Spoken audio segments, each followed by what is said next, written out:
how else can you spot that self-sabotaging behavior?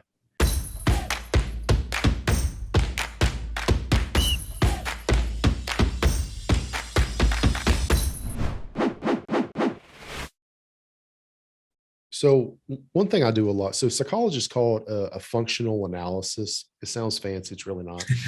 All you do is you look at a behavior and you say, what function does it serve? What is its purpose? Okay. Because everything we do to some extent has a specific function. Because if it didn't have a function, we wouldn't fucking do it. Okay. Even like if you like eat to cope, right? Like, oh, why do you keep eating ice cream every night? Because you're stressed as fuck and that's how you cope, right? Stress eating fulfills a very specific function to help you cope, or at least you think it does, right? You taking on too many projects, which then leads to you getting nothing done, that serves a function on some level, adaptive or maladaptive. It serves a function because if ultimately you are afraid of failing, then if you take on too many things, you can't quote unquote risk failure because you have too much shit going on to finish any single one of them. So you never have to risk it failing. Right. Or, everybody knows that guy who's like, yeah, I could have done this, or yeah, I've thought about doing that, or, oh, I had this idea 10 years ago, but then this big company, then I saw them do it last year. Shut the fuck up. Big companies aren't stalking you trying to mine your fucking ideas. Nobody gives a shit what ideas you have.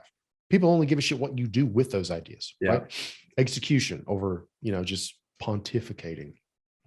But that's the thing is, people do that. They're like, oh, they sit around and think all day, but they don't do anything with it because they're afraid of failing. So they would rather sit around and talk about what could have been rather than talk about what they actually fucking did. Right. So that's one way to kind of look at it. Is what function does this serve? Right. Anytime like I start to pick up that I'm doing something that isn't really moving the needle in the right direction, I ask myself like, okay, how might this be rooted in my fear? How might this be related to my fear? Am I taking on too much because I'm afraid of the outcome? So if I prolong reaching that outcome, I'm avoiding that, whatever thing I'm afraid of. Yeah. Right.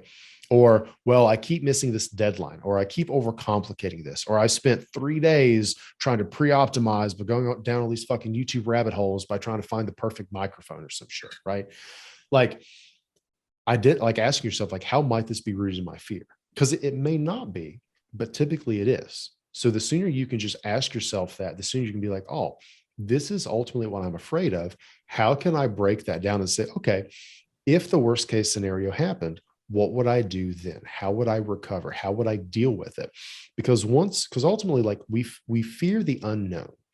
So once you make the unknown known by doing this fear inoculation and just asking yourself what you would do, by making the unknown known, you rob fear of its power over you.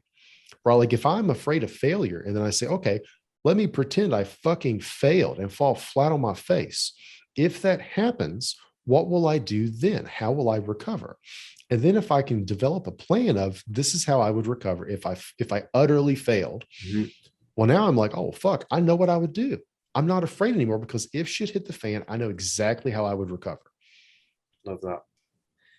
I hope that you have enjoyed this content. And if you've got value from it, please do help me in supporting the channel by hitting subscribe down below.